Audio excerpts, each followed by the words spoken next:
Okay, great. So let's start. Oh, let's start it off. Hello. My name is Hannah. I'm an AmeriCorps Vista member working with HFA's data team. So I'd like to begin this session with a quick land acknowledgement. I'm speaking to you from New York City. Is the land of the Lenape, Canarsie, Rockaway, and Wapinger Indigenous peoples. I say this to acknowledge the legacy of colonialism in this space and pay respect to the history of this land, which was taken by violent conquest, along inhabited it, and the imposition of white supremacy. HFA and those of us leading this workshop would like to raise public consciousness of Native sovereignty and cultural rights as one very small step toward an equitable relationship and reparations. I encourage all of our attendees to privately acknowledge the history of the land that sustains them. If you don't already know the history of your area, Kayla will put a link in the chat and you can go there to learn a little more about your area's history. And people there. Great. So I'm not sure how familiar everyone here is with Hunger Free America, but if you're not familiar, HFA is a nonpartisan national nonprofit. We work to enact policies and programs needed to end domestic hunger and ensure that all Americans have sufficient access to nutritious food. We do this mainly through advocacy work as well as direct service, which kind of work hand in hand to strengthen each other.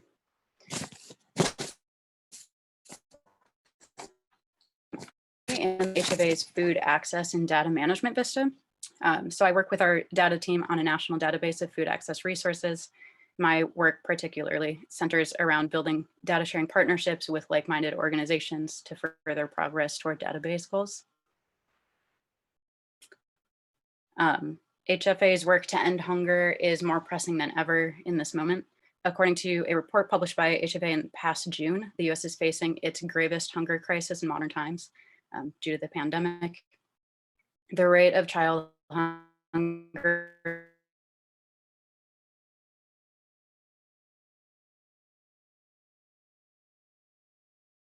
families cannot afford food. All low-income families, of course, are suffering, but we'd like to acknowledge that people of color are impacted at much higher rates. Our data from that project shows that in the spring and summer, 41.1% of Black respondent households experienced food insecurity compared to only 23.2% of our white household respondents. As the global pandemic demands, as the global pandemic and demands for racial justice collide, it's more important than ever for us to uplift MLK's message of justice. For more than 20 years, King's legacy volunteer action supporting long-term solutions to end hunger, like the one that you're participating in right now. With this year's sorry. I'm just chiming in because I think a lot of us are hearing a ton of problems with the audio where every word seems to be breaking up. So I just asked in the chat if others were having the same issue, and it seems many are. Okay. I just wanted to let you know. I'll go back on mute. Okay, thank you. I can see I'll switch to non-video and see if that helps with the audio a little bit.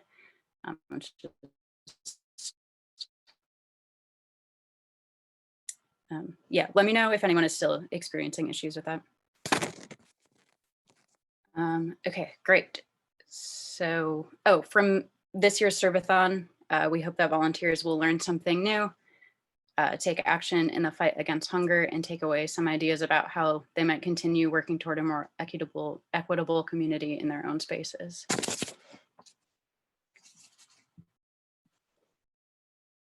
Is the audio a little better now? Okay, awesome. Sorry about that. Okay, so before we jump into the workshop, I'd like to introduce some working guidelines and norms, and that can frame our dialogue and discussion. So first of all, a safe space is a brave space. That's what we like to call it. Creating a brave space means accepting the likelihood that we will be uncomfortable when investigating issues of race, privilege, and oppression, as well as our roles within them. Secondly, we would like to work to recognize our privileges in the space.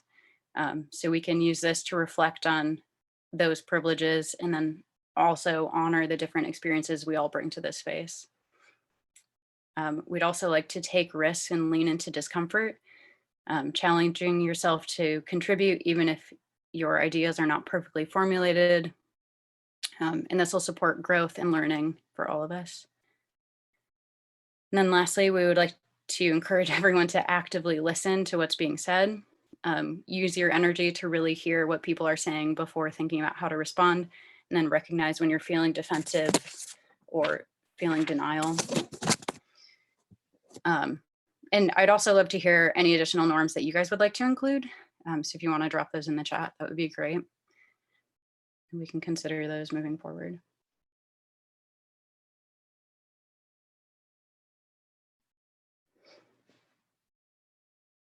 Okay, cool. So we can continue dropping those if anyone thinks of them.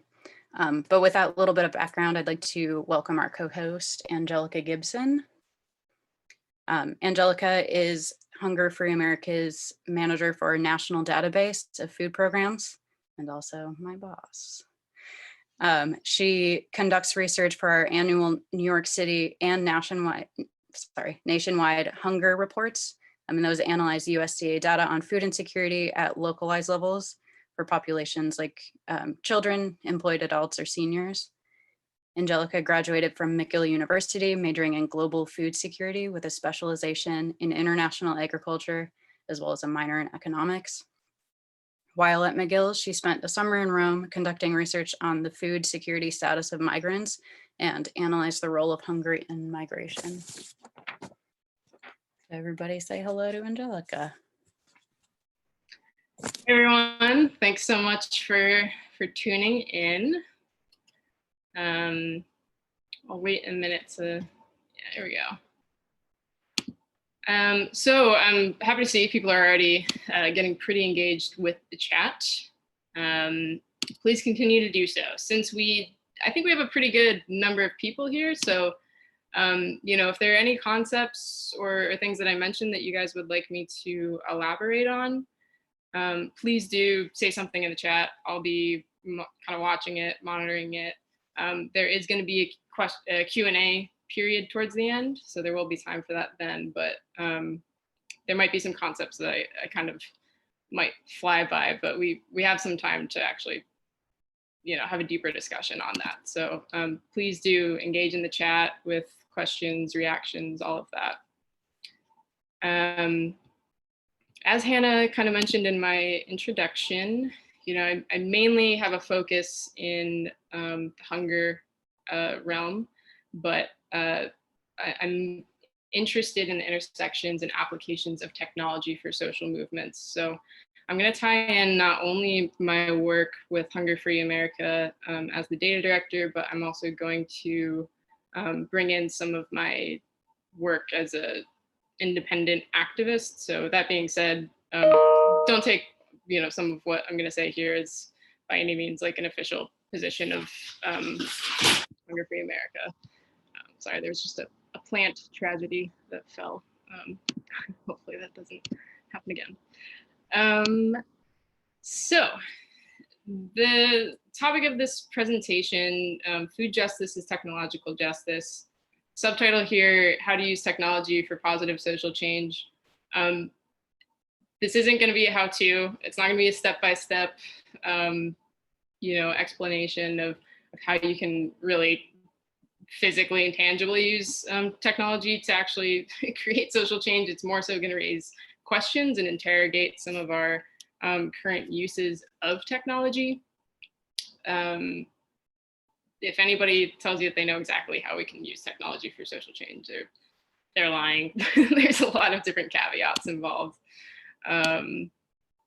So there are going to be some moments when what I'm talking about might feel pretty large and abstract and maybe even intangible, but I think it's really important to ground ourselves in thinking about how integrated technology is in pretty much every aspect of our life.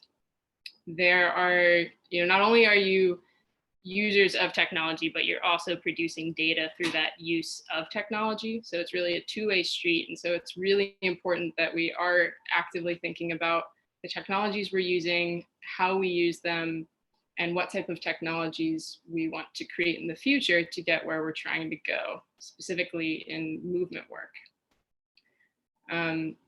As I mentioned, the goal here is not only to interrogate our use of technology, but also help us feel more empowered in imagining what technologies could exist to create the social change that we wish to see. And furthermore, demand that they are created. Next slide, please.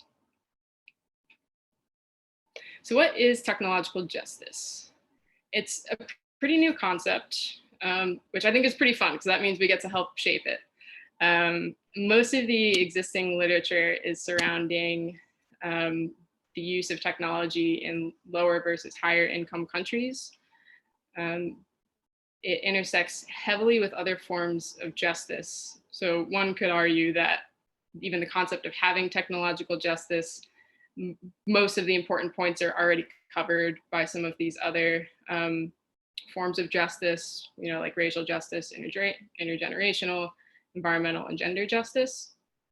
And that's true that technology is heavily embedded in all of these movements, but my main argument here is that there is a necessity for this broader concept of technological justice. Otherwise, the role that technology is playing in these movements could get diminished and lost, which I think would be a pretty big mistake considering how increasingly powerful technology is becoming and the role that it's playing in our society. So this definition here is from Practical Action. They're a global development charity. So once again, as I mentioned, existing literature is really through this global development lens. I'm gonna focus actually most of this conversation on the domestic context within the US, but a lot of what we're gonna talk about here could apply to the global development context. It's just, once you're going there, it's opening up a whole can of worms. So we're not gonna go that far on that side of things. But this definition here is that technological justice is the right of people to decide, choose, and use technologies that assist them in leading the kind of life they value without compromising the ability of others and future generations to do the same. I think this definition is a pretty good start, but a few things I want to quickly point out with it. I think that we really cannot overemphasize the role of the development of tech, specifically the right of people for the development of tech and choosing that development. It's implied in this definition. If you read more about their practical actions, opinions, it is kind of implied, but I think it's important that we call that out very specifically. And this last bit around future generations, normally that is discussed within the context of environmental justice. So for example, our reliance on fossil fuels with a lot of the modern technologies that we're relying on and how that's causing environmental harms and puts future generations at risk. Absolutely super important. But I also want to add in addition a piece that I think is missing from the literature, which ties more into what we're going to be talking about today, in the role of technological justice for the social and political implications. And so even if we don't have a good grasp on how we're using technology to shape our society, we also could be harming future generations through the social and political impacts of these decisions that we're currently making. Technology is both a solution and a problem. The big question here is how you're going to use it, and also who's developing it and why. Technology can solve social issues, but it can also exacerbate existing inequities. This is something that we see in the news quite a bit. And it's especially why I think people are very genuinely afraid of big tech for good reasons. But I don't want us to lose sight of the fact that, you know, technology is not inherently evil or good. It's really just a tool that we can use for either purpose. It's kind of up to us how we want to use that. For a specific kind of food example of that, in the agricultural tech world, you know, there are a lot of environmentally harmful technological developments we've made on the agricultural tech front, but there are also a lot of developments that we've made that have improved or lessened rather the impact that we're having on the environment through the production of crops. In addition, technology is pretty much the biggest reason why we're able to sustain the current population. If you ever read a global food security textbook, it's like pretty depressing because you always hear about the constant scare that we always have of running out of enough food to feed the growing population. But you'll notice, you know, time after time, technology is what really pushes us to that level of advancement that boosts our productivity and allows us to actually sustain the population. So I think, you know, that's kind of a good lens of, you know, it's a balancing force depending on who's using it and why. Next slide, please.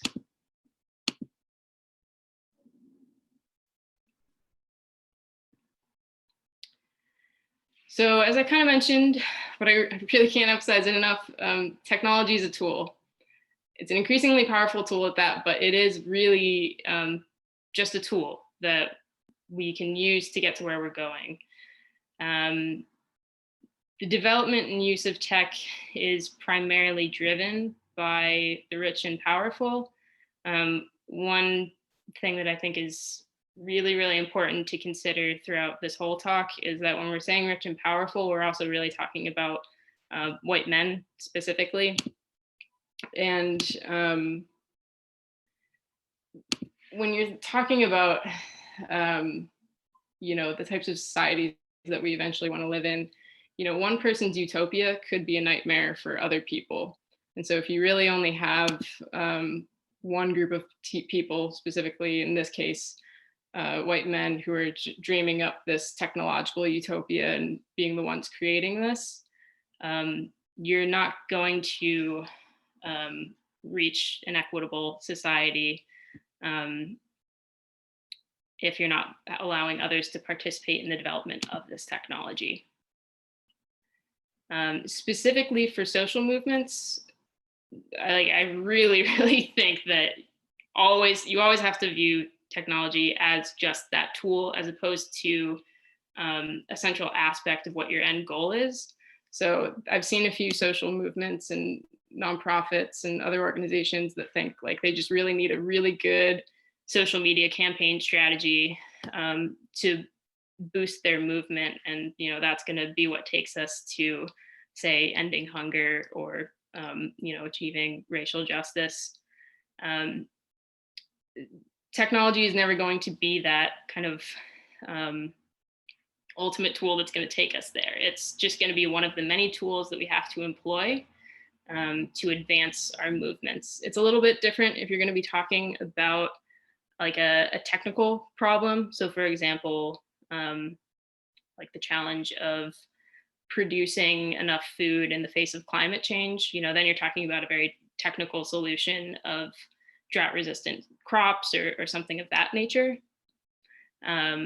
But if you're talking about a social movement, you really cannot make the mistake of thinking that technology is going to be what takes you to where you need to go. And frequently when I'm thinking about this concept of technology as a tool, I find myself coming back to Audre Lorde's work on the concept of the master's tools. This quote here, "Master's tools will never dismantle the master's house." if this is a new familiar, or if this is a new concept for you, I strongly recommend you read into this. It's a really excellent speech that Audre Lorde gave. And the ultimate crux of it is that we cannot solve problems of oppression working with the tools of a system of oppression. And how I specifically think this ties into this conversation about technological justice is a lot of the existing technologies that we currently have been built by the rich and powerful. The interests and the drive for a lot of these technological advancements have been focused on either profit or, fame, and only a few have really been centering the needs of society as a whole. It's also a lot of what we view as needs through specifically white society. For an agricultural kind of example here, once again, agritech, we frequently see, prioritizing profits over land health, at least historically. There's been more of a movement towards engaging farmers in these discussions. And also we've reached a point where we're realizing we can't produce food without healthy soil. So there's more of a discussion around actually having sustainable farming practices. But yeah, it's just a really important concept to keep in mind. Next slide, please.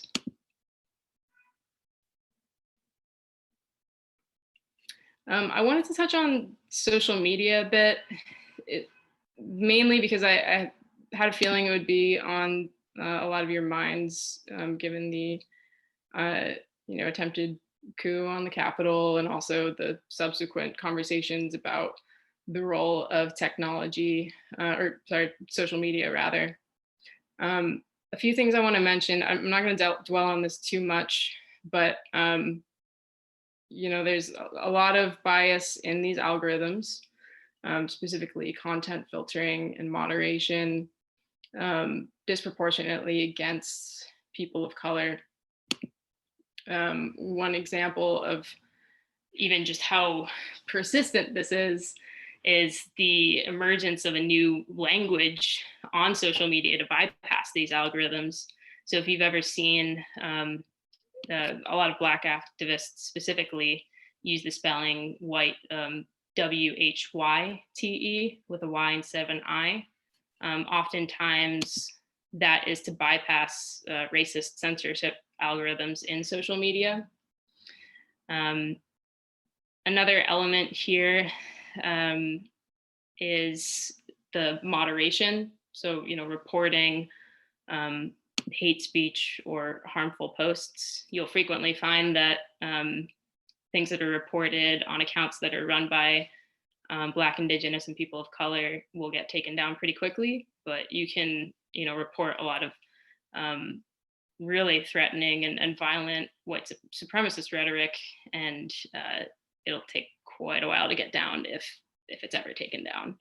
I do think that given recent events, that will be changing, but it's important to keep in mind, just because there will be some small changes like that, the underlying framework of social media already has these very biased algorithms heavily embedded.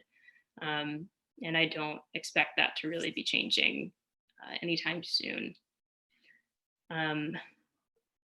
Technology as a use with surveillance, that's pretty important. I mean, I think there's a lot of literature already out there on the hyper surveillance of Black, Indigenous, and people of color. That applies 100% on social media as well.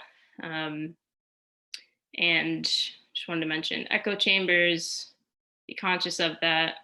The main reason why I wanted to touch upon some of these things is because I know a lot of you probably are using social media for your social movements, whether that be on food justice, racial justice, environmental justice, whatever it may be.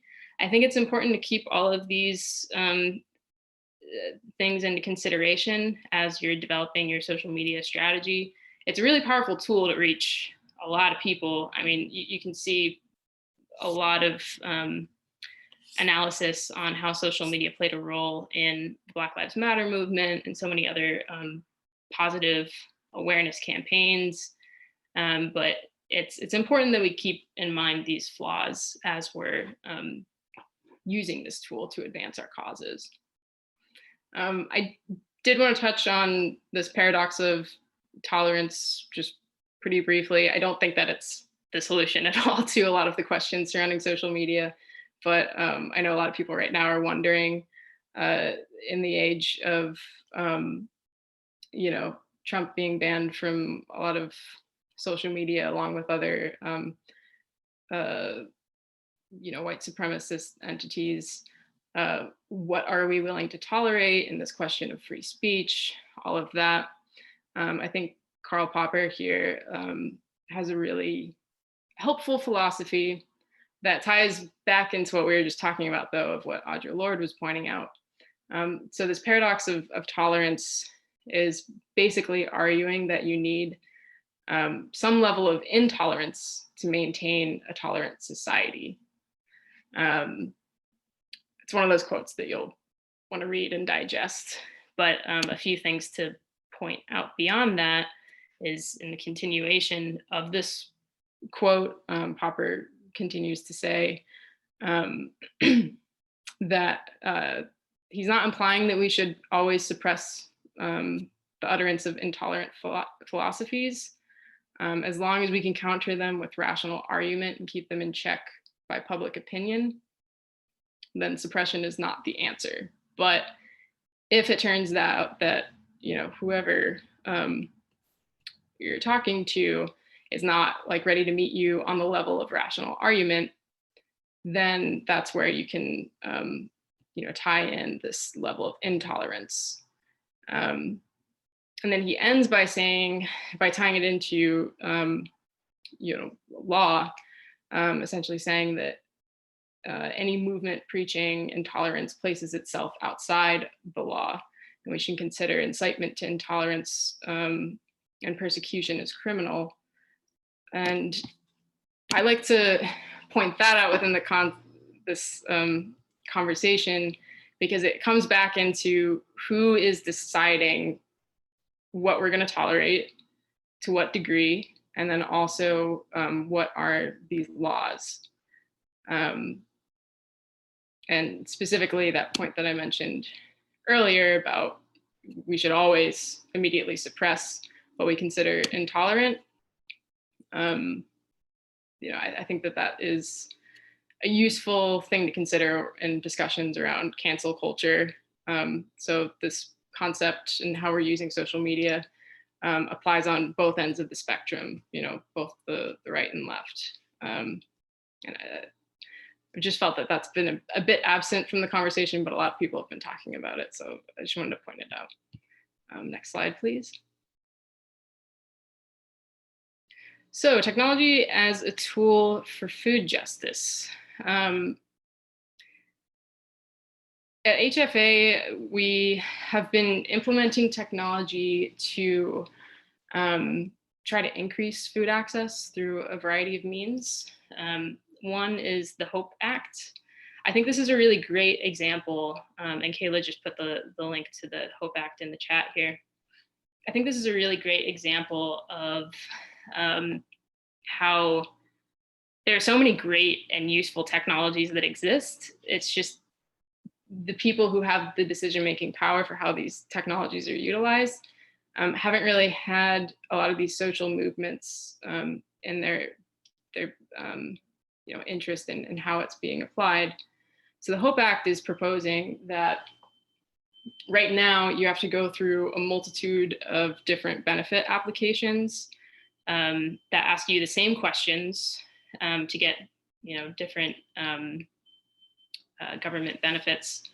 But if we had one unified application where you don't have to enter the same information 20 different times, involving a lot of physical paperwork, which nowadays pretty much all physical paperwork can be done digitally. It's bringing technology that has already existed for the wealthy and powerful into the hands of those most in need. And that could dramatically change the process of even just, receiving benefits. For a lot of people, they find that just the process of going to these offices and filling out the paperwork and answering the same information over and over and over to be pretty exhausting, really discouraging. And we think that that is a pretty huge barrier that we can easily fix. We just haven't yet. Another example of how we're using technology to advance food justice is our national database of feeding programs. You guys will all actually be working to help contribute to this national database in our volunteer project, which we'll talk about a bit later. Basically, we're trying to have an up-to-date and accurate and comprehensive database of feeding programs that involve SNAP offices, WIC offices, food pantries, soup kitchens, farmers markets. And then Kayla also posted in the chat the link to that database that we're actively working on building. And I think this is a really interesting example because as we've been going through this process, we've been finding that a lot of nonprofits that are managing data already on feeding programs have very low technical abilities and capacity. And part of that is a lack of investment and application of these really powerful technologies that we've been developing to the organizations that are ensuring that our communities are fed. And I think that we really should be placing a greater emphasis on reallocating these resources and making sure that the interest of the community is really at the heart of where these decisions of where and how technology is being used can exist, especially in the era of COVID. We're finding more of a reliance on technology and a much, much greater need for feeding resources. And what we're also finding is these feeding programs were changing hours very rapidly because they were trying to either meet the increased need of their communities by expanding their hours, or maybe they had to close because their volunteers and staff were, more of the elderly population. And there was really no good way to track what was happening with these feeding programs and then share that information with the public who had this increased need for these programs. But if we had a more integrated and advanced technological infrastructure for managing these feeding programs, we could have mitigated a lot of the problems that we faced as a result of the pandemic. Equitable agri-tech, I think, super, super important concept. And this also ties a lot to land use. You'll find that agricultural technology will often be criticized for its impacts on environmental justice and how then that disproportionately impacts communities of color. And so if we had a more participatory approach of who's developing these agricultural technologies, I think we'll find a lot of those subsequent issues to be mitigated as well. I also wanted to highlight the importance of indigenous technologies.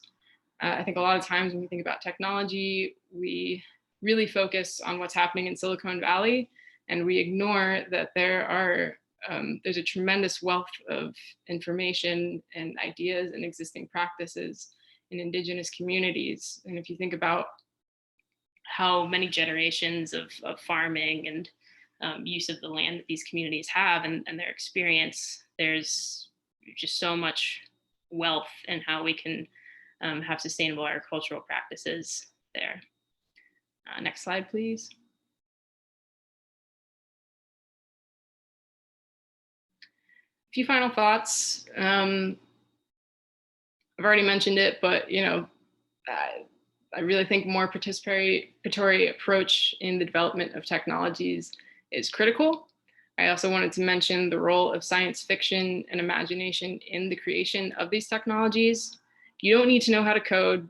You don't need to know how to be a programmer to be able to influence the development of these technologies, or rather, I don't think that you should need those skills. I think actually the way that things are set up at the moment, it does heavily favor that, but there needs to be more input from the community who maybe doesn't know how to actually create these technologies, but they should have an input in where they're going.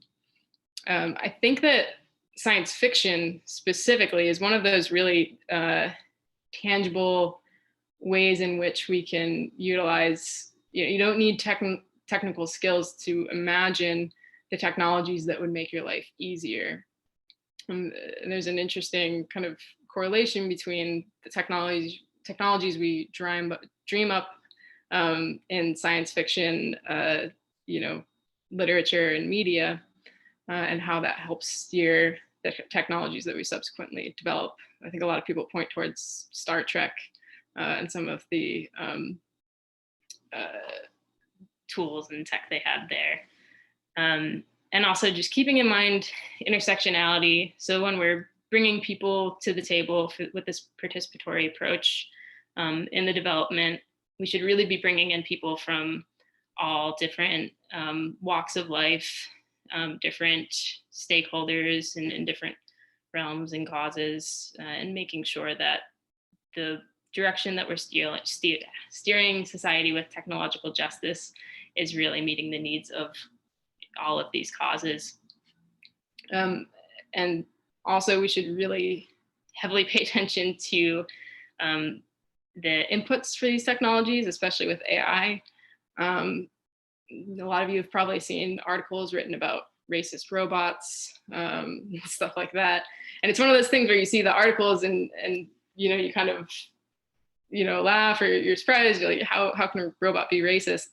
But I also think that it's a really great example of how persistent and obvious racism is in our society, because we're essentially just feeding these AI tools,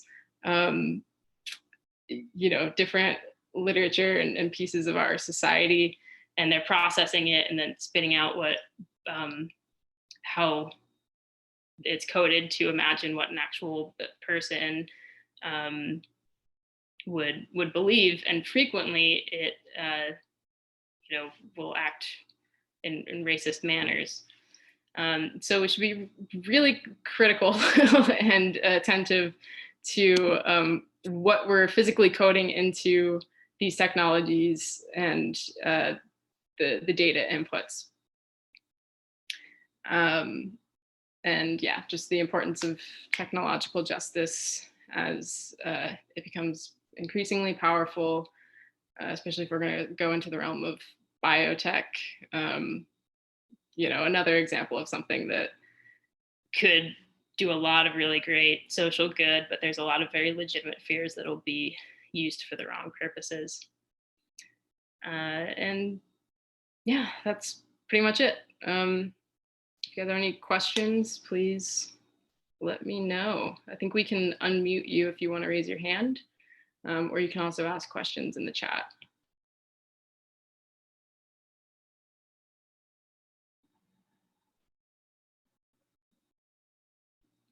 Oh, Kayla, I also have a few resources on the very last slide, which might be helpful for people to see if they're interested in diving more into any more of this. Especially want to call out Ruha Benjamin, a really excellent author who has some really fascinating work on this topic.